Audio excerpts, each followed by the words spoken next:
ഒരുത്തന്റെ ജീവിതമാർഗം നീ അടിച്ചു പൊട്ടിച്ചോടാ അത്. ഈ ഒരു അവസ്ഥയിൽ ഒരാൾ അനുഭവിക്കുന്ന മൊത്തം അനുഭവിച്ചു. എനിക്ക് ലാഭം എന്റെ അയൽക്കാരനെ സഹായിക്കുന്നു എന്നൊരു ലാഭം. വാച്ച് മേടിച്ചാൽ വീട് കിട്ടും. ആ വാച്ച് മേടിച്ച് ഉറപ്പായിട്ട് വീട് കിട്ടും. 1,55,00,000 രൂപ ബാധ്യത, 48 ആളുകൾ, അതിൽ 24 ആളുകളെ എനിക്ക് നേരിട്ടറിയാം.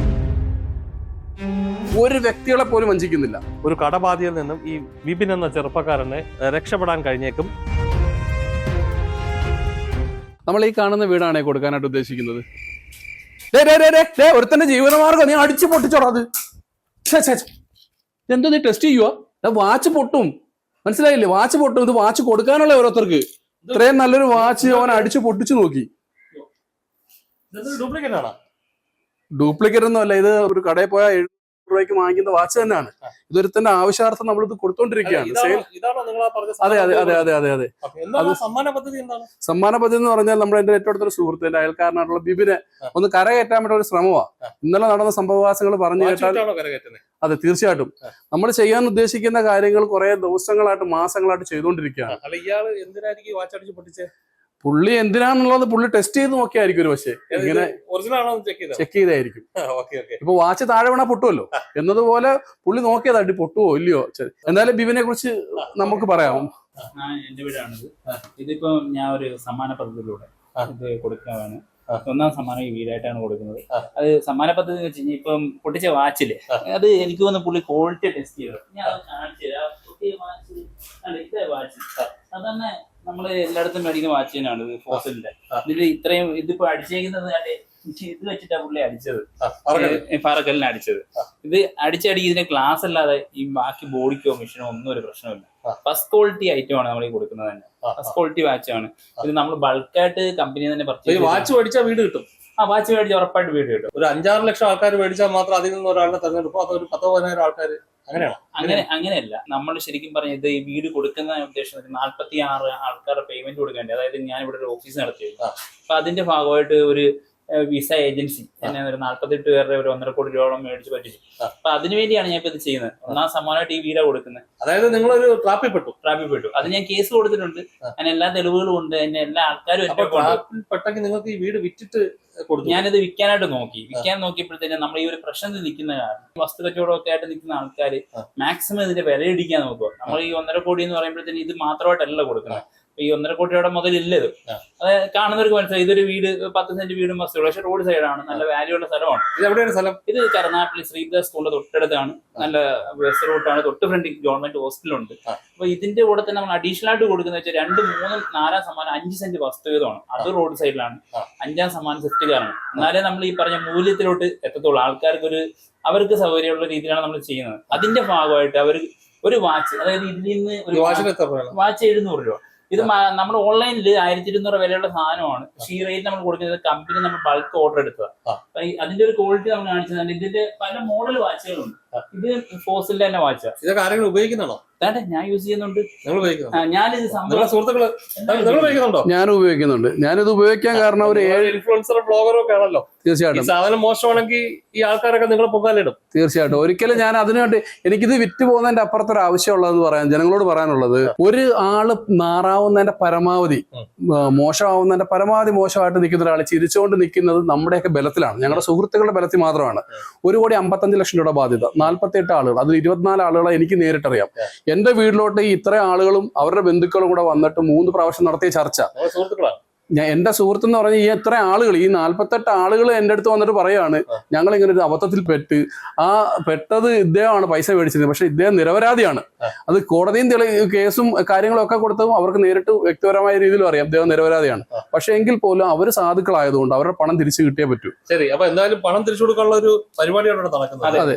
നിങ്ങളിപ്പോ 700 രൂപയാണോ വാങ്ങുന്നത്? 700 രൂപ വാങ്ങുന്നത്. 700 രൂപ വാങ്ങിയിട്ട് ഈ വാച്ച് കൊടുക്കും, ഒരു സമ്മാന കൂപ്പൺ കൊടുക്കും. ഒരു സമ്മാന കൂപ്പൺ. ഇത് എന്നാ നറുക്കെടുക്കുന്നത്? ജനുവരി 15-ാം തീയതി നറുക്കെടുക്കുന്നത്. അപ്പൊ അന്ന് വരെ എത്ര നിങ്ങളുടെ ഉദ്ദേശം എത്ര പേർക്ക് വിൽക്കാമെന്ന് കരുതുന്നുണ്ട്? നമ്മളിതൊരു വിശ്വാസമാണ്. ഇതൊരു 3 ലക്ഷം ആൾക്കാർ 350 രൂപ വെച്ച് നിങ്ങൾക്ക് ലാഭം കിട്ടിയാലേ നിങ്ങൾ ഈ പറഞ്ഞ കടം തീർക്കാനുള്ള ഒരു 1.5 കോടി രൂപ. അതെ. ആ പൈസ എപ്പം നമുക്ക് ഇതിനകത്ത് കറക്റ്റ് കണക്ക് വരും. അത് കിട്ടിയാലും കിട്ടിയില്ലെങ്കിൽ നിങ്ങൾ കൊടുക്കും. അത് ഉറപ്പായിട്ടും കൊടുക്കണമല്ലോ. നമ്മൾ ഇത്രയും വിശ്വാസം. ഈ വീട് ആരുടെ പേരില? ഇത് എന്റെ അമ്മയുടെ അച്ഛൻ്റെ പേരില്ല. ഈ ഒരു അവസ്ഥയിൽ ഒരാൾ അനുഭവിക്കുന്ന മൊത്തം അനുഭവിച്ചു. ആ. കാര്യം എന്റെ ഏറ്റവും വലിയ പ്രശ്നമായിരുന്നു ഇവര് നാട്ടുകാരെ അറിയിക്കുമോ, വീട്ടിൽ ഒന്ന് വിഷയം ഉണ്ടാകും. അതെല്ലാം അവർ ചെയ്ത് കഴിഞ്ഞു. പിന്നെ എന്റെ ഒരു സ്ഥാപനം ഉണ്ടായിരുന്നു 26 ലക്ഷം രൂപയ്ക്ക് തുടങ്ങിയതാണ്, അത് പൂട്ടിച്ചു. പിന്നെ പോലീസ് കേസ് ആകുന്നുണ്ടായിരുന്നു, എല്ലാവരും ന്യൂസ് കണ്ടുണ്ടാവും, ഒരു കേസും വന്നു. അതായത് അനുഭവിക്കാതെ മൊത്തം നമ്മൾ ഇതിനകത്ത് അനുഭവിച്ചു. എങ്കിൽ പോലും ഇത്രയും ആൾക്കാര് നമുക്ക് കഷ്ടപ്പെടുന്ന പൈസ അവരുടെ ഒരു എന്താ വിഷമം കൊണ്ടായിരിക്കും അവർ ചെയ്തത്. പക്ഷെ എങ്കിലും എനിക്കിവിടെ സമാധാനത്തിൽ ജീവിക്കുന്നുണ്ട്. നമുക്ക് വീണ്ടും സ്വസ്ഥമായിട്ട്. നിങ്ങൾ ഈ സാമ്പത്തിക ലാഭം പ്രതീക്ഷിച്ച് ഇടന്നില്ല എന്നാണ് അല്ലേ? സാമ്പത്തിക ലാഭം എല്ലാവരും പ്രതീക്ഷിക്കും. നിങ്ങളുടെ സ്ഥാപനത്തിന്റെ വർക്കിന്റെ ഭാഗമായിട്ട് അല്ലേ? എന്റെ ഒരു എഡ്യൂക്കേഷൻ ഇൻസ്റ്റിറ്റ്യൂട്ട് ആയിരുന്നു. അപ്പൊ അവിടുത്തെ കുട്ടികൾക്ക് പ്ലേസ്മെന്റ് കൊടുക്കുന്ന എഡ്യൂക്കേഷൻ ഇൻസ്റ്റിറ്റ്യൂട്ട് നടത്തി അവിടെ നിന്ന് പ്ലേസ്മെന്റ് നടത്തുന്ന വിദേശത്തേക്ക് ആളുകളെ കൊണ്ടുപോകുന്ന ഒരു സ്ഥാപനവുമായിട്ട് ചേർന്ന് ഇദ്ദേഹം ആളുകളെ കൊണ്ടുപോകാൻ വേണ്ടിയുള്ള നടപടികൾ ഒരാൾ പറഞ്ഞു വിശ്വസിപ്പിച്ചതിന്റെ അടിസ്ഥാനത്തിൽ നടപടികൾ ആരംഭിച്ചു. ആ സ്ഥാപനം എവിടെയുള്ളതാണ്? പെരിന്തൽമണ്ണയിൽ. ആ സ്ഥാപനം ഇപ്പൊ ഉണ്ടോ? അവര് നിർത്തിയേക്കുവാണ്. അവര് നിങ്ങളുടെ പണം തട്ടിച്ചോണ്ട് പോയി. പക്ഷേ ഇദ്ദേഹത്തിന് ഭാഗ്യവശാൽ ഇദ്ദേഹത്തിന് അസറ്റ് ഉണ്ട്, വീടും വസ്തുവും കാറും ഒക്കെ ഉണ്ട്. ഇനിയിപ്പോ അദ്ദേഹം അത് ആർക്കെങ്കിലും വിറ്റ് കൊടുക്കാമെന്ന് കരുതി. അപ്പൊ നേരത്തെ പറഞ്ഞ പോലെ ഒഴുകിയെത്തുന്ന പിടിക്കാനുള്ള ആൾക്കാരെത്തി അല്ലേ? അതെ, ഇതിപ്പോ ഈ വീട് ഞാൻ വെച്ച സമയത്ത് എനിക്ക് ഈ പറഞ്ഞ പ്രോപ്പർട്ടിയിലുള്ള 65 ലക്ഷം രൂപ അന്ന് ചെലവായി. 1.5 കോടി ഉണ്ടെങ്കിലും വെക്കാൻ പറ്റില്ല. ഇതിപ്പോ നിൽക്കുന്നത് കരുനാഗപ്പള്ളി ടൗണിൽ നിന്നും വളരെ അടുത്താണ്, 4 കിലോമീറ്റർ മാത്രമേ ഉള്ളൂ. ഇവിടെ എല്ലാ സൗകര്യങ്ങളുണ്ട്. റോഡ് അരികിലാണ് വീട് അല്ലേ? അതെ അതെ. ആദ്യമേ വീഡിയോ ചെയ്ത ആള് ഞാനാണ്. ഞാൻ ഏകദേശം ഒരു 30,000 ടിക്കറ്റ് വിറ്റ് അല്ലെങ്കിൽ ഈ പ്രൊഡക്റ്റ് വിറ്റ് കഴിഞ്ഞാൽ ഇദ്ദേഹത്തിനെ പരിഹരിക്കാൻ പറ്റും. ഇപ്പൊ ഇന്നലെ ലാസ്റ്റ് ഡേ ആയിരുന്നു അവർക്ക് കൊടുത്തിരുന്നത്. അപ്പൊ ഓണത്തിന്റെ കുറെ വീഡിയോകളൊക്കെ വന്നപ്പോൾ നമ്മൾ വീഡിയോ ഒക്കെ നിർത്തി വെച്ചിരുന്നതാണ്, ഓണം കഴിയട്ടെ എന്ന് കരുതി. അപ്പൊ നിങ്ങളെ പോലുള്ള ആൾക്കാർ സഹായിക്കണം. ഇതുപോലെ ഈ വീഡിയോ കണ്ടുവരുന്ന ഒരുപാട് യൂട്യൂബേഴ്സും ഫേസ്ബുക്കിലൊക്കെ വീഡിയോ ചെയ്യുന്ന നെഗറ്റീവ് പറയാനിരിക്കുന്ന ആൾക്കാർ ആദ്യമേ വിപിനെ കുറിച്ചൊന്ന് മനസ്സിലാക്കി ഇവിടെ വന്ന് പഠിച്ചതിന് ശേഷം അവരും വീഡിയോ ചെയ്യണമെന്ന് റിക്വസ്റ്റ് ചെയ്യുക. ഞാൻ അയൽക്കാരനാണ്, ഞാൻ ഈ വീഡിയോ ചെയ്യുന്നതുകൊണ്ട് മാത്രമാണ് ഇവരുടെ സുഹൃത്തുക്കളോട് എന്റെ വീട്ടിലേക്ക് വന്നിട്ട് ഇങ്ങനെ റിക്വസ്റ്റ് ചെയ്ത് ഞാൻ തിരക്കേറിഞ്ഞപ്പോൾ 9 മാസമായിട്ട് ഒരു കേസ് പറഞ്ഞുകൊണ്ടിരിക്കുകയാണ്. ഈ പറഞ്ഞ കാര്യങ്ങളെല്ലാം പോലീസ് സ്റ്റേഷനും കരുനാഗപ്പള്ളിയും കൊല്ലത്തും നിലമ്പൂരും ഒക്കെ ആയിട്ടുള്ള സ്റ്റേഷനുകളിൽ കൈകാര്യം ചെയ്തുകൊണ്ടിരിക്കുകയാണ്. ഇദ്ദേഹത്തിന് ആത്മഹത്യ ചെയ്യാതിരിക്കാൻ വേണ്ടിയിട്ട് മാത്രമാണ് ഞാൻ പുള്ളിയുടെ കൂടെ നിന്നത്. അതുകൊണ്ട് താങ്കളൊരു ഇൻഫ്ലുവൻസർ ആണല്ലോ, ആൾക്കാർക്കെല്ലാം അറിയാവുന്നതാണ്. ഈ ഇദ്ദേഹം പൈസ ഇട്ട് തന്നല്ല, അതായത് 700 രൂപ ഒരാൾ ഇട്ട് കൊടുത്താൽ ഇദ്ദേഹം ഈ സാധനം അയച്ചു കൊടുക്കും. തീർച്ചയായിട്ടും ഇതുവരെ എല്ലാവർക്കും അയച്ചു കൊടുത്തിട്ടുണ്ട്, കിട്ടിയിട്ടുണ്ട്. അതിനു വേണ്ടിയിട്ട് തന്നെ 2-3 സുഹൃത്തുക്കൾ സഹായിക്കുന്നുണ്ട്, കൊടുക്കാനും എടുക്കാനും ഒക്കെ വേണ്ടിയിട്ട്. എല്ലാവരും ആൾക്കാർ കൂടെ ഞങ്ങൾ എല്ലാവരും ഉണ്ട് വിപിന്റെ കൂടെ. വിപിനോട് ഞങ്ങൾ ഒറ്റ കാര്യം പറയുന്നുള്ളൂ, നമുക്ക് എന്ത് പ്രശ്നം ഉണ്ടെങ്കിലും പരിഹരിക്കാം. ഈ കമന്റ് ഒന്നും നോക്കണ്ട. കമന്റിലുള്ള വരുന്ന ആൾക്കാർക്ക് ഈ പ്രശ്നങ്ങൾ ചിലപ്പോൾ നേരിട്ടുണ്ടാവില്ല. മനുഷ്യരായിട്ട് ജീവിക്കുന്ന ആൾക്കാർക്ക് കടകളൊക്കെ വരും. അതെ, നല്ല കമന്റുകൾ നോക്കണം, മറുപടി പറയണം. നെഗറ്റീവായിട്ട് ഒരുപാട് ആൾക്കാർ എഴുതാനുണ്ടാവും. ഇതേ അവസ്ഥയിൽ ഞാനും എന്റെ കുടുംബമൊക്കെ നിന്നിട്ടുണ്ടായതുകൊണ്ടും അത്തരം ഫീലിംഗ് ഉണ്ടായതുകൊണ്ടാണ് വിപിന്റെ കൂടെ ഞാൻ നിൽക്കുന്നത്. പല ആൾക്കാരും ചോദിക്കുന്നുണ്ട്, എന്നോട് ചോദിച്ചിട്ടുണ്ട് എനിക്ക് എന്താ ലാഭമെന്ന്. എനിക്ക് ലാഭം എന്റെ അയൽക്കാരനെ സഹായിക്കുന്നു എന്നൊരു ലാഭം, എന്റെ സുഹൃത്തിനെ ജീവന് തിരിച്ചു കിട്ടുന്നു എന്നുള്ള ഒരു ലാഭം, ഒരു പ്രതിബദ്ധത. ഞാനെന്ന വ്യക്തിക്ക് എനിക്ക് വീടുണ്ട്, സ്ഥലമുണ്ട്, കമ്പനിയുണ്ട്, വണ്ടിയുണ്ട്. എനിക്ക് വളരാവുന്നതിന്റെ പരമാവധി ഞാൻ വളർന്നു കഴിഞ്ഞിട്ടുണ്ട്. ഇനി ഒരാളിനെ സഹായിച്ചിട്ട് എനിക്ക് എന്റെ ദൈവത്തിന്റെ ഭാഗത്ത് കിട്ടുന്നൊരു കൂലി. ഇതിനകത്തൊരു സംഭവം എന്ന് പറഞ്ഞാൽ ഈ 700 രൂപയ്ക്ക് വാങ്ങുന്ന സാധനം 1200 രൂപ ഓൺലൈനിൽ വില ഉള്ളതാണ്. അപ്പൊ അതൊരു വർത്ത് തന്നെയാണ്. അതെ, തീർച്ചയായും പോയി എന്നുള്ളൊരു പ്രശ്നം ആർക്കില്ല. ഒരു വ്യക്തികളെ പോലും വഞ്ചിക്കുന്നില്ല. ഇത് വാങ്ങുന്ന ഓരോ വ്യക്തിക്കും ഒരു അതിനുള്ളൊരു മൂല്യം കൊടുത്തുകൊണ്ടാണ്. പിന്നെ ഭാഗ്യമാണ് ബാക്കിയുള്ള കാര്യം. ഭാഗ്യത്തെ പരീക്ഷിക്കാൻ വേണ്ടിയിട്ടല്ല ആൾക്കാർ വാങ്ങിക്കുന്നത്, വിപിനെ രക്ഷപ്പെടുത്തണമെന്നുള്ളവരാണ് ഇത് വാങ്ങിക്കുന്നത്. നിങ്ങളുടെ പ്രൊഡക്റ്റിനെ പറ്റിയും ആ പ്രൊഡക്റ്റ് എങ്ങനെയൊക്കെയാണ് കൊടുക്കുന്നതെന്ന് പറയാം. അതായത് നമ്മൾ 700 രൂപയ്ക്ക് ഒരു വാച്ച് വാങ്ങുന്നവർക്ക് അതിനോടൊപ്പം തന്നെ ഒരു സമ്മാന കൂപ്പൺ നമ്മൾ കൊടുക്കും. അത് നറുക്കെടുക്കുന്ന 1ാം സമ്മാനമായിട്ടാണ് ഈ വീട് കൊടുക്കുന്നത്. അതിൻ്റെ കൂടെ തന്നെ ഞങ്ങൾ തന്നെ ഉടമസ്ഥതയുള്ള 15 സെന്റ് വസ്തു നമുക്ക് മാങ്ങാങ്കുടിയിലുണ്ട്. അത് 5 സെന്റ് വീതം, അത് 3 പേർക്കായിട്ടാണ് കൊടുക്കുന്നത്. പിന്നെ പലരും ചോദിച്ചിട്ടുണ്ട് ഈ വാച്ചിന് എന്ത് ക്വാളിറ്റി ഉണ്ട്, എത്ര വില വരുന്നതാണ്. അപ്പോൾ അതിൻ്റെ ഒരു സംഭവം ഞാൻ കാണിച്ചു തരാം. ഇത് ഫോസിലിൻ്റെ ഒരു വാച്ചാണ്. ഇതിന്റെ ഓൺലൈൻ പ്രൈസ് ഞാൻ ഒരു സ്ക്രീൻഷോട്ട് എടുത്ത് വെച്ചിട്ടുണ്ട്. ഇത് കണ്ടോ, 2695 രൂപ കാണിക്കുന്നുണ്ട്. ഇത് ശരിക്കും പറയാം ഓൺലൈനിൽ പല ആൾക്കാരും പല രീതിയിൽ സെയിം വാച്ച് തന്നെ 1000 രൂപ തൊട്ട് മേപ്പോട്ട് പോകുന്നുണ്ട്. സെയിം വാച്ച് തന്നെ. അത് കുറച്ചും കൂടെ ബ്രാൻഡിങ് ഉള്ള ഫേസ്ബുക്ക് ഇൻഫ്ലുവൻസർ ഒക്കെ ആണെങ്കിൽ അവർ 2955 അവർ വിൽക്കുന്നുണ്ട്, 1000 വിൽക്കുന്നുണ്ട്, 1200. പക്ഷേ ഇത് ഈ സെയിം സാധനം തന്നെയാണ് നമ്മുടെ കയ്യിലും ഇരിക്കുന്നത്. ഇത് ഞാൻ ഓൾറെഡി ഇത് ആദ്യമേ ഈ ഒരു പദ്ധതി ഇങ്ങനെ തീരുമാനിച്ചതിനായിരുന്നു ആദ്യമേ ഞാൻ യൂസ് ചെയ്ത് നോക്കിയിട്ടാണ് ഇതെടുത്തത്. ഞാൻ എൻ്റെ കയ്യിൽ കിടക്കുന്ന വാച്ച് തന്നെ ഞാൻ ഒരു ജനുവരി വാങ്ങിയതാണ്. പിന്നെ റിയാസിക്കയുടെ കയ്യിൽ കിടക്കുന്ന വാച്ച് ഇപ്പോൾ 3 മാസത്തോളം. അതായത് നമ്മൾ ഇത് തുടങ്ങിയ സമയത്ത് പുള്ളി അന്ന് വീഡിയോ നോക്കിയാൽ അന്നുകൊണ്ട് ഒരു കുഴപ്പമില്ല, ഒരു സ്ക്രാച്ച് പോലും വാച്ച് വീണിട്ടില്ല, ഇപ്പോഴും റണ്ണിങ് ആണ്. നമ്മളിങ്ങനെയാണ് ഇത് കൊടുക്കുന്നത്. അപ്പം ഇതെല്ലാം നല്ല ഫസ്റ്റ് ക്വാളിറ്റി ഐറ്റംസ് ആണ്. ഞാനിത് ഉപയോഗിക്കുന്നത് അവനെനിക്ക് ഗിഫ്റ്റ് തന്ന സാധനമാണ്. ഇത് അന്ന് മുതൽ ഞാൻ ഉപയോഗിക്കുന്നുണ്ട്.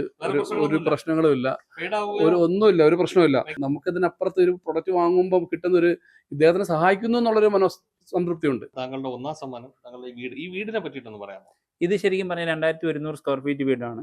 2 നിലയാണ് ഇത് മൊത്തം. ഫുള്ള് ജിപ്സം വർക്ക് ചെയ്തിട്ടുണ്ട് മൊത്തം. ഇപ്പൊ കുറച്ച് ഇത് എന്താ പുറമേ നോക്കുമ്പോൾ ഇച്ചിരി അഴുക്കിക്കായിട്ട് തോന്നുന്ന 5 കൊല്ലമായ വീടാണ്. പക്ഷേ ഉറപ്പായിട്ടും തീർച്ചയായിട്ടും ഇതൊരു സമ്മാന പദ്ധതിയോട് ഡേറ്റിനോട് അടുക്കും തോറും ഞാനിത് വൃത്തിയാക്കി വീട് കൊടുക്കത്തുള്ളൂ. അത് പെയിന്റ് അടിച്ച് നന്നാക്കി കൊടുക്കും. അല്ലാതെ ഈ ഒരു കണ്ടീഷൻ കേടുപാടൊന്നുമില്ല. നമ്മൾ താമസിക്കുന്നത് ജസ്റ്റ് ഇത് പെയിന്റ് അടിച്ച് എല്ലാം വൃത്തിയാക്കി കൊടുക്കും. കാര്യം എന്ന് വെച്ചാൽ ഒന്ന് വൃത്തിയാക്കിയാൽ മാത്രം മതി. കാര്യം പെയിന്റ് ഒക്കെ 5 കൊല്ലമായ വീടില്ല. ഇത് 10 സെന്റ്. അതെ. നിലവില് ഈ വീടിന് എന്തെങ്കിലും ബാധ്യത ഉണ്ടോ? നിലവിൽ ഈ വീടിന് ഓൾറെഡി ലോൺ ഉണ്ട്. അത് ക്ലോസ് ചെയ്തേ കൊടുക്കത്തുള്ളൂ. അത് വലിയ തുകയൊന്നുമില്ല ലോൺ. നമ്മുടെ കോപ്പറേറ്റീവ് ബാങ്കിൽ ലോൺ ഇരിക്കുന്നത്. അത് ലോൺ ക്ലോസ് ചെയ്ത് ആർക്കാണോ നറുക്കെടുപ്പ് വീഴുന്നത് അവരുടെ പേരിലോട്ട് നമ്മൾ രജിസ്റ്റർ ചെയ്ത് കൊടുക്കും. അതിനുള്ള എല്ലാ കാര്യങ്ങളും നിയമപരമായിട്ടുള്ള രീതിയിൽ തന്നെ നമ്മൾ ചെയ്തു കൊടുക്കും. സമ്മാനം കൊടുക്കുന്നത് അതായത് ഈ നറുക്കെടുപ്പ് സുതാര്യമായിരിക്കും. തീർച്ചയായിട്ടും അത് എല്ലാവരെയും കാണിച്ചുകൊണ്ട് തന്നെ നമ്മൾ ചെയ്യത്തുള്ളൂ. കാര്യം നമ്മുടെ ഈ പ്രോഡക്റ്റ് വാങ്ങിയ മിക്ക ആൾക്കാരും എന്നോട് ചോദിച്ചിട്ടുണ്ട് ഞങ്ങൾ വന്ന് എടുത്തോട്ടെ. കാര്യം അത് കോഴിക്കോട് മലപ്പുറത്തു നിന്നുള്ള ആൾക്കാർ ഏറ്റവും എടുത്തത്. അപ്പൊ നമ്മൾ എല്ലാവരെയും ഉൾപ്പെടുത്തുക എന്ന് പറയുന്നത് ശരിക്കും പറയാൻ നടക്കുന്ന ഒരു കാര്യമല്ല. അപ്പൊ വിശ്വാസത്തേക്ക് വേണ്ടി നമുക്ക് വേണമെങ്കിൽ അവരുടെ കൂട്ടത്തിൽ നിന്ന് അവരുടെ കുഞ്ഞുങ്ങളെ കൊണ്ട് എടുപ്പിക്കാം, അല്ലെങ്കിൽ അവര് ആവശ്യപ്പെടുന്ന ഒരാളെ കൊണ്ട് വേണം ടിക്കറ്റ് എടുപ്പിക്കുക. അല്ലാതെ ഇപ്പൊ നമ്മൾ പറയുന്ന ആളെ കൊണ്ട് ഒരിക്കലും ഞാൻ എടുപ്പിക്കത്തില്ല. സുതാര്യമാണ്. 2ാം സമ്മാനം 3ാം സമ്മാനം നിങ്ങളുടെ പ്രോപ്പർട്ടി ആണോ? അതെ. അടുത്ത സമ്മാനം ഒരു സ്വിഫ്റ്റ് കാറാണ് കൊടുക്കാൻ ഉദ്ദേശിക്കുന്നത്. അത് പുതിയതാണോ ഉപയോഗിച്ചതാണോ? ഉപയോഗിച്ച കാറാണ് കൊടുക്കാനായിട്ട് ഉദ്ദേശിക്കുന്നത്. ഓടുന്ന കണ്ടീഷൻ. അത് 2020 വണ്ടിയാണ്. അതായത് നമ്മൾ ഇത് തുടങ്ങി അന്ന് മുതൽ ശരിക്കും പറയാം നമ്മളത് വലുതായിട്ട് ഉപയോഗിക്കാതിട്ടേക്കുവാണ്. കാര്യം ഒരാൾക്ക് കൊടുക്കേണ്ട സാധനമാണ്. ഒരു കംപ്ലൈൻസും ഇല്ല അതിനൊന്നും. അത് നമ്മൾ എത്രയും മാത്രം എന്ന് വെച്ചാൽ ഒരു സ്ക്രാച്ച് പോലും ഇല്ലാത്ത വണ്ടിയാണ്. അത് അത്ര വൃത്തിയായിട്ട് നമ്മൾ കൊടുക്കത്തുള്ളൂ. അപ്പൊ കൊടുക്കേണ്ടതായതുകൊണ്ട് നമ്മളത് വണ്ടി മാറ്റിയിട്ടേക്കുവാണ്. 5 പേരെ മാത്രമേ സമ്മാനം കൊടുക്കത്തുള്ളൂ അതോ അതിൽ കൂടുതൽ ആൾക്കാർക്ക് സമ്മാനം കൊടുക്കും? അതിൽ കൂടുതൽ എന്ന് വെച്ച് കഴിഞ്ഞാൽ ഇതിനകത്ത് നമുക്കിപ്പോ കൂപ്പൺ പോയിനകത്ത് കുറെ ആൾക്കാർ പ്രോഡക്റ്റ് വാങ്ങിയിട്ടില്ല. നമ്മുടെ അവസ്ഥ കണ്ടിട്ട് അവര് പൈസ അയക്കുന്നത്. അപ്പൊ അങ്ങനെ വരുമ്പോഴത്തേക്ക് നല്ലൊരു എമൗണ്ടിനകത്ത് നമുക്കിത് വരുന്നുണ്ട്. അപ്പൊ നമ്മൾ ഈ നറുക്കെടുപ്പിൽ ചിലപ്പോൾ അവർക്കായിട്ട് കുറെ അധികം സമ്മാനങ്ങൾ, അതായത് വാച്ചൊന്നുമല്ല, മെറ്റ് കുറച്ചും കൂടെ വിലമതിപ്പുള്ള കുറച്ച് സമ്മാനങ്ങൾ വഴി പറയണം. തീർച്ചയായിട്ടും കുറച്ചുകൂടി വിലമതിപ്പുള്ള സംഭവങ്ങൾ. ചിലപ്പോൾ അത് നമ്മൾക്ക് നല്ല രീതിയിൽ സുതാര്യമായിട്ട് പോവുകയാണെങ്കിൽ തന്നെ നമ്മളത് നല്ല രീതിയിൽ തന്നെ. ഇപ്പൊ നമ്മൾ 5ാം സമ്മാനം കാറ് കൊടുത്തെങ്കിൽ അതൊരു 6ാം സമ്മാനത്തിലോട്ട് നമ്മൾ എന്തെങ്കിലും നല്ലൊരു പ്രോഡക്റ്റ് ഉറപ്പായിട്ടും കൺവേർട്ട് ചെയ്യുക. അതിലുപരി ഒരാൾ എന്നോട് ചോദിച്ചു നിങ്ങൾക്ക് ഇതിന്റെ പുറമേ ഉള്ള വരുമാനം എന്ത് ചെയ്യുമെന്ന്. ഇതിനകത്ത് നമ്മൾ വരുമാനം ഒന്നും നോക്കുന്നില്ല. തീർച്ചയായിട്ടും ഇതിനകത്ത് എന്തെങ്കിലും അഡീഷണൽ കിട്ടുവാണെങ്കിൽ കടം തീർത്തിട്ട് എന്തെങ്കിലും മെച്ചം ഉണ്ടെങ്കിൽ നമ്മുടെ പത്തനാപുരത്ത് സ്നേഹതീരം എന്ന് പറഞ്ഞ ചാരിറ്റബിൾ ട്രസ്റ്റ് ഉണ്ട്. അവിടുത്തെ കുഞ്ഞുങ്ങൾക്ക് വേണ്ടി കൊടുക്കും. തീർച്ചയായിട്ടും എല്ലാവരും ഇത് വളരെ ഉത്തരവാദിത്തപ്പെട്ട ഒരു മാധ്യമത്തിൽ നിന്ന് താങ്കൾ പറയുന്നതാണ്. താങ്കൾക്ക് വേണമെങ്കിൽ ആ പ്രസ്താവന ഇപ്പോൾ നമ്മൾ ഈ നറുക്കെടുപ്പിന് ശേഷം തൊട്ടടുത്ത ദിവസം തന്നെ, ഇപ്പൊ തൊട്ടടുത്ത ദിവസം ഇന്ന് നറുക്കെടുപ്പ്, നാളെ പറ്റുമെങ്കിൽ അന്ന് തന്നെ നമ്മൾ എല്ലാവരും കൂടെ അവിടെ പോകും. അവിടുത്തെ സിസ്റ്ററിന്റെ കയ്യിൽ നമുക്ക് ആ ഒരു തുക ബാലൻസ് ഉള്ളത് അവിടെ ഏൽപ്പിക്കും. അനാഥ കുഞ്ഞുങ്ങളാണ് ഉള്ളത്. അതായത് 1 വയസ്സും 2 വയസ്സും 5 വയസ്സും 10 വയസ്സുള്ള കൊച്ചു കുഞ്ഞുങ്ങളും മാതാപിതാക്കളില്ലാത്ത അവരെ സഹായിക്കുക എന്നുള്ളത് വലിയ ആവശ്യം തന്നെയാണ്. പിന്നെ അതുപോലെ തന്നെ എനിക്ക് പറയാനുള്ള എൻ്റെ ഈ ഇത് കൊടുക്കാനുള്ള ആൾക്കാരോടാണ്. നിങ്ങൾ കല്ലെറിഞ്ഞത് കൊണ്ടോ അദ്ദേഹത്തിന് ചീത്ത വിളിച്ചത് കൊണ്ടോ കോളറിന് കുത്തിപ്പിടിച്ചത് കൊണ്ടോ ഒന്നും നിങ്ങളുടെ പണം കിട്ടില്ല. അതിനുള്ള ശ്രമം നടത്തിക്കൊണ്ടിരിക്കുകയാണല്ലോ. നിങ്ങളെല്ലാം സമാധാനത്തോടു കൂടി 1-2 മാസം കൂടെ വെയിറ്റ് ചെയ്യണമെന്നാണ് എനിക്ക് വിനീതമായിട്ട് ഒന്ന് സപ്പോർട്ട് ചെയ്യണമെന്ന് വിനീതമായിട്ട് പറയാനുള്ളത്. 48 ആളുകളോളം എൻ്റെ വീട്ടിലോട്ട് വന്നിട്ട് ആവശ്യപ്പെട്ടതാണ് വിപിനെ സഹായിക്കണമെന്ന്. അപ്പോൾ അത് കിട്ടാതെ വന്നപ്പോൾ ഡേറ്റ് സത്യത്തിൽ കഴിഞ്ഞു പോയി. ഈ മാസം 15-ാം തീയതിയോടുകൂടി കഴിയാണ്. ഇന്ന് കഴിയാണ്. അപ്പം ഇന്നലെ ഒരു മീറ്റിംഗ് ഉണ്ടായിരുന്നു. ആ മീറ്റിംഗിൽ ഞങ്ങൾ വീണ്ടും 2 മാസം സമയം കൂടെ ചോദിച്ചിരിക്കുകയാണ്. തീർച്ചയായിട്ടും ഈ വീഡിയോ കാണുന്ന ആൾക്കാർ വിപിനെ പരമാവധി സഹായിക്കണം. നിങ്ങൾ നെഗറ്റീവായിട്ടുള്ള കമന്റ് എഴുതിയിട്ട് നിങ്ങൾക്ക് ഒരു ലാഭവും കിട്ടുന്നില്ല. നേരെ മറിച്ച് കരുനാഗപ്പള്ളിയിലെ വെളുത്തമല്ലോട്ട് വന്നിട്ട് വിപിനെക്കുറിച്ച് അന്വേഷിക്കുക, എന്നെക്കുറിച്ച് അന്വേഷിക്കുക. ഞങ്ങൾ എന്തിനു വേണ്ടിയിട്ടാണ് ഇത് ചെയ്യുന്നത്? ഇതിനകം തന്നെ ഞാൻ 2-3 ആളുകൾക്ക് ഇത്തരം പ്രശ്നങ്ങൾ പരിഹരിക്കാൻ വേണ്ടി സഹായിച്ചിട്ടുണ്ട്. എൻ്റെ കയ്യിലെ പോക്കറ്റിലെ കാശ് അങ്ങോട്ട് വെച്ചിട്ടാണ് സഹായിച്ചത്. എൻ്റെ നാട്ടിലുള്ള ആൾക്കാർക്കെല്ലാം അറിയാം ഞാൻ അങ്ങനെ ചെയ്യത്തുള്ളൂ. കാര്യം ഇതേ ഒരു അവസ്ഥയിലൂടെ ഞാനും എൻ്റെ കുടുംബവും കടന്നു പോയതാണ്. അതുകൊണ്ട് മാത്രമാണ് ഇത്തരം കാര്യത്തിൽ നിൽക്കുന്നത്. ഇനി ഏതെങ്കിലും തരത്തിലുള്ള ഒരു മെച്ചം ഉണ്ടെങ്കിൽ അത് ആ സ്നേഹത്തിലത്തെ കുഞ്ഞുങ്ങൾക്ക് ഞങ്ങൾ തീർച്ചയായിട്ടും കൊടുത്തിരിക്കും. ശരി, ഏതായാലും ഈ ഒരു ചെറുപ്പക്കാരൻ അദ്ദേഹം ഒരു പ്രശ്നത്തിൽപ്പെട്ടു, കടബാധ്യതയിലൊക്കെ പെട്ടു. പക്ഷേ അദ്ദേഹം ഇവിടെ നിന്ന് മുങ്ങിക്കളയാനോ ആളുകളെ പറ്റിക്കാനൊന്നും തയ്യാറായില്ല. അദ്ദേഹത്തിൻ്റെ അടുത്ത് ഭാഗ്യവശാല് അദ്ദേഹത്തിന്റെ കുടുംബ പാരമ്പര്യത്തിലുള്ള വസ്തുവകകളെ കൊണ്ട് അതൊക്കെ കൊടുത്ത് കടം തീർക്കാനുള്ള ശ്രമം നടത്തി. അത് നടക്കാത്തതുകൊണ്ടാണ് ഇങ്ങനെ ഒരു സാഹചര്യത്തിലോട്ട് ഇറങ്ങിയത്. അപ്പോൾ ഇത് കാണുന്നവർക്കൊക്കെ മനസ്സിലാകും, ഒരുപക്ഷെ നിങ്ങൾ മുടക്കുന്ന പൈസയ്ക്ക് വർത്തായിട്ടുള്ള ഒരു പ്രൊഡക്റ്റ് നിങ്ങൾക്ക് കിട്ടുന്നുണ്ട്. കൂടാതെ ഒരു സമ്മാന പദ്ധതിയിൽ ഭാഗമാകുന്നു. ഞങ്ങൾ ഈ കാണിച്ച വീട്, വസ്തു ഒക്കെ ചിലപ്പം ഒരുപക്ഷെ സമ്മാനമായി ലഭിക്കാനുള്ള ഒരു സാധ്യത കൂടി അതിനകത്തുണ്ട്. നിങ്ങൾക്ക് കൂടെ കിട്ടുന്ന ആളുകളെ പറ്റിച്ചൊക്കെ കടന്നുകളയായിരുന്നു അല്ലേ? ആ ഒരു മനസ്സ് കാര്യം എന്ന് പറഞ്ഞാൽ ഞങ്ങൾ നന്നായിട്ട് അന്വേഷിച്ചു. ഞങ്ങൾ ഇദ്ദേഹത്തിനെ പറ്റി അന്വേഷിച്ചു. അദ്ദേഹം ഒരു അവസ്ഥയിൽ പെട്ടതുകൊണ്ട് തന്നെയാണ് ഞങ്ങൾ ഈ ഒരു കാര്യം പ്രേക്ഷകരിലേക്ക് എത്തിക്കുന്നത്. അപ്പോൾ പ്രേക്ഷകർ നന്നായി ഒന്ന് ആലോചിച്ച് ഇദ്ദേഹത്തിന് ഒരു പ്രൊഡക്റ്റ് വാങ്ങി സഹായിച്ചാൽ വലിയ ഒരു കടബാധ്യതയിൽ നിന്നും ഈ വിപിൻ എന്ന ചെറുപ്പക്കാരനെ രക്ഷപ്പെടാൻ കഴിഞ്ഞേക്കും. അതിനുള്ള ഒരു സാഹചര്യമാണ് ഇപ്പോൾ ഞങ്ങളുടെ മാധ്യമത്തിലൂടെ പ്രേക്ഷകരെ എത്തിക്കുന്നത്. ക്യാമറാമാൻ അനീഷ് മംഗലോടത്തിനൊപ്പം രജനീഷ്, വിസ്മയ ന്യൂസ്.